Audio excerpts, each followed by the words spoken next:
Tribunal for Lebanon is now in session.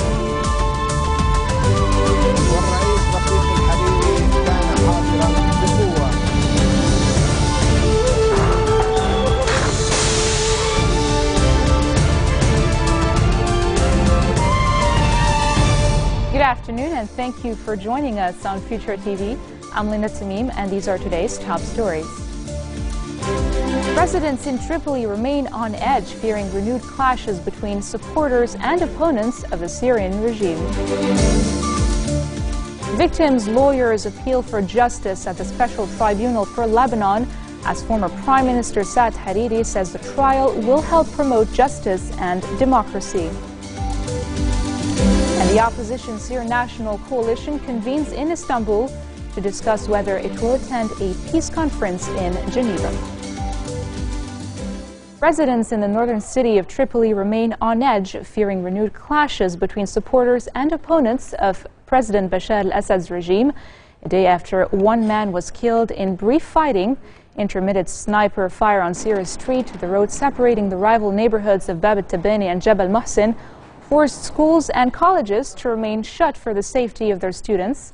An estimated 10 shells fell on Balad al-Bisar late last night as the army sent reinforcements to expand its reach in conflict zones and contain the clashes. Clashes briefly erupted after news emerged of a rocket attack from Syria on the northeastern town of Arsel. The attack killed 8 people, including 6 children. A barrage of rockets from Syria hit 2 towns in the Bekaa Valley, wounding 4 people. A security source says 11 rockets landed in Arsel following yesterday's attack.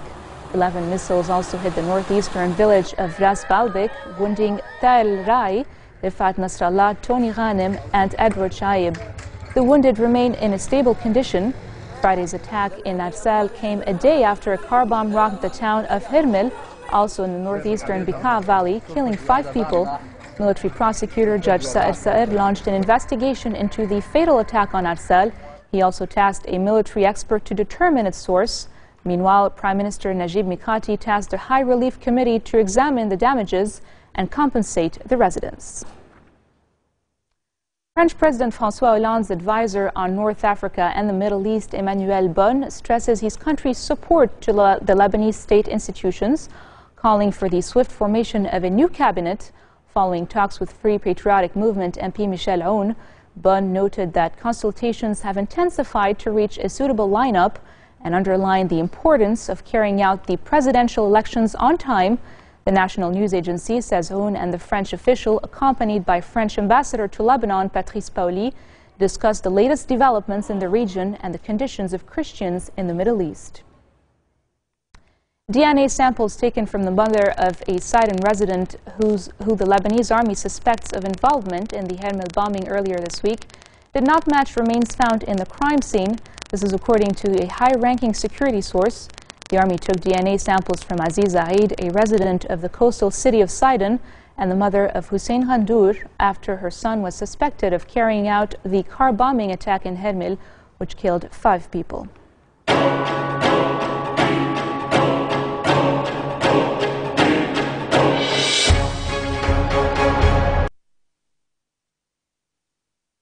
The defense counsel for the accused in the assassination of former Premier Rafiq Hariri has emerged confused and divided from the first 2 days of the trial at the headquarters of the Special Tribunal for Lebanon in The Hague in the Netherlands, 3 days before the defense's intervention that is scheduled for Monday, in which it is expected to respond to the prosecution's presentation.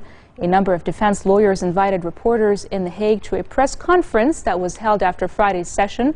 The surprise was that Mustafa Badreddin's lawyer, Antoine Kormaz, admitted the presence of conflicting viewpoints among the defense teams regarding the strategy that must be followed to respond to the prosecution's claims. On the other hand, lawyers representing the 65 victims participating in the trial spoke for the first time before the Special Tribunal for Lebanon on Friday, making an emotional appeal to end decades of impunity in the country. Former Prime Minister Saad Hariri says the trial of 4 men accused of assassinating his father, late Lebanese statesman Rafiq al-Hariri, will help promote justice and democracy in a country which has long been afflicted by political violence. His comments come during an interview in the Netherlands. No, I think, like most international tribunals, this is something that is going to take time.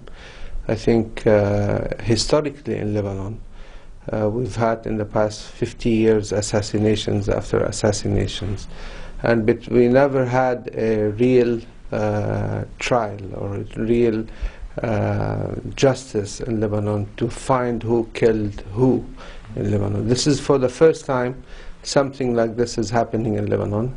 I think eventually those who committed these crimes will be caught. It will take time maybe, but eventually we will get them.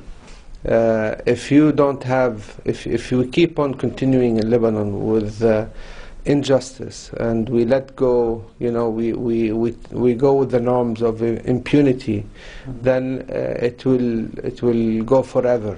But I think with time today, with this tribunal, we will find one day that this tribunal has stopped the political assassination in Lebanon. It will take time, but it will end. I think, you know, the benefit of the tribunal is you're innocent until proven guilty. I think we know that they committed, they're the allegedly persons who committed these crimes. We know very well that maybe this is the case, but in the end of the day, this is a political party that has a big coalition with, you know, the Tayyar, with the Awnis and other political parties. We're trying to, you know, run the country with everyone because we do not want to keep anyone outside, because Lebanon is living a very difficult time, especially since the international community has failed miserably in doing anything for Syria.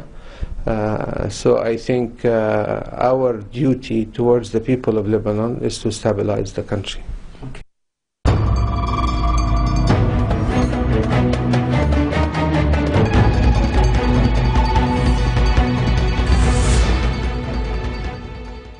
The opposition Syrian National Coalition is due to discuss whether it will attend a peace summit in Geneva next week, after the Syrian government said it had offered a limited ceasefire and prisoner swap in anticipation of talks. The SNC has convened in the Turkish city of Istanbul today, a day after failing to decide whether it will attend the UN-backed talks set to start on January the 22nd. The meeting comes after a flurry of diplomatic activity. On Friday, Syria Foreign Minister Walid al-Muallim announced he had handed Russia plans for a ceasefire in Aleppo and was ready to exchange lists with rebel forces on a possible prisoner swap.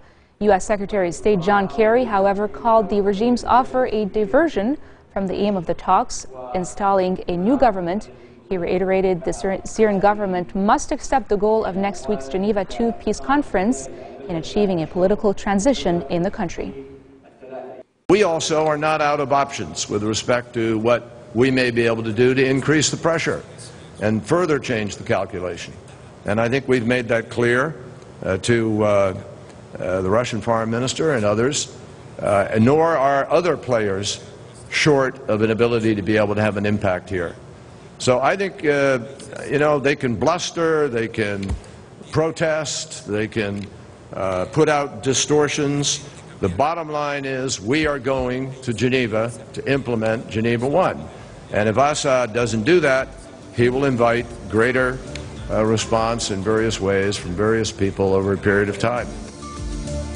Coming up next, IAEA inspectors arrive in Tehran to oversee implementation of a landmark deal over Iran's nuclear program. That and more after the break.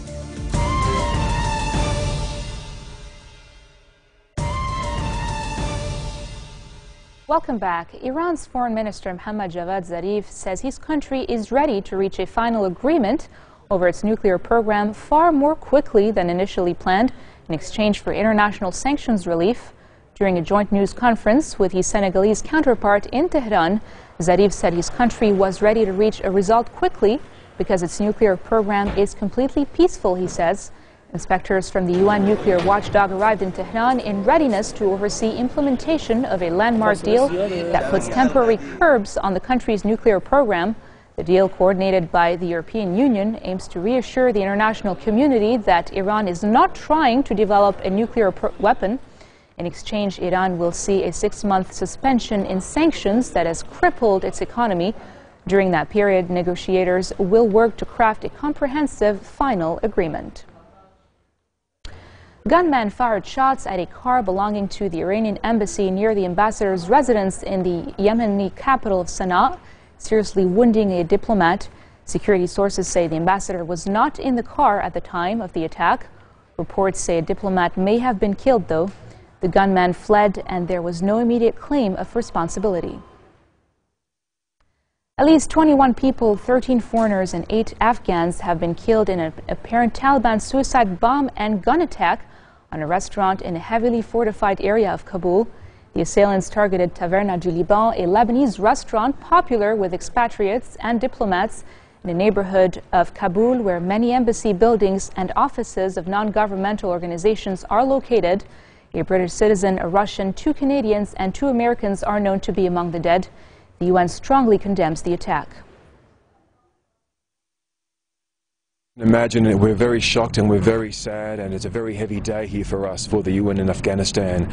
We've lost some 4 UN staff members in this attack. You can imagine the effect it's had on staff members here. At the same time, we also strongly condemn this sort of incident. These sorts of attacks which focus and which target civilian locations are unacceptable, and we call for their immediate halt. And we emphasize these can be described, and they are, gross violations of international humanitarian law. The UN has been in Afghanistan for many, many decades, throughout the violence, throughout the hard years as well, and I really can't see this changing. The UN is committed to helping Afghanistan in its path to peace and stability. We offer our sincerest condolences for what's happened for the victims of this attack, and we wish a speedy recovery for all of those who were injured in this attack. And now for news around the world in brief. 3 governments have updated travel advice for women visiting India, urging them to exercise caution because of an increasing number of sex attacks on foreigners. The UK, Canada, and France issued the advice after last week's gang rape of a Danish woman in Delhi. The French government singled out Delhi. Sunanda Pushkar, an Indian junior minister's wife who was found dead in a luxury hotel after exposing her husband's alleged infidelity, suffered an unnatural sudden death, according to a preliminary report. Doctors say more tests would be needed to determine the cause. The cause of her death yet is unknown. East China's Zhejiang province has implemented a new birth policy allowing couples to have 2 children if one of them is an only child. The Standing Committee of the Zhejiang Provincial People's Congress has approved an amendment to the Zhejiang Provincial Population and Family Planning Regulations. The new policy went into force on Friday, making Zhejiang the first province of China implementing the new birth policy. It could take a while to climb the 264 steps to the top of the new water slide at Shitilban in the United States. It won't take that long, though, to get back down at 65 miles per hour or so. The Verrückt, German for insane, will be the tallest and fastest water slide in the world when it opens next year at the Kansas City Water Park. The park will open its doors on May the 23rd. For all the adrenaline junkies, this is for you.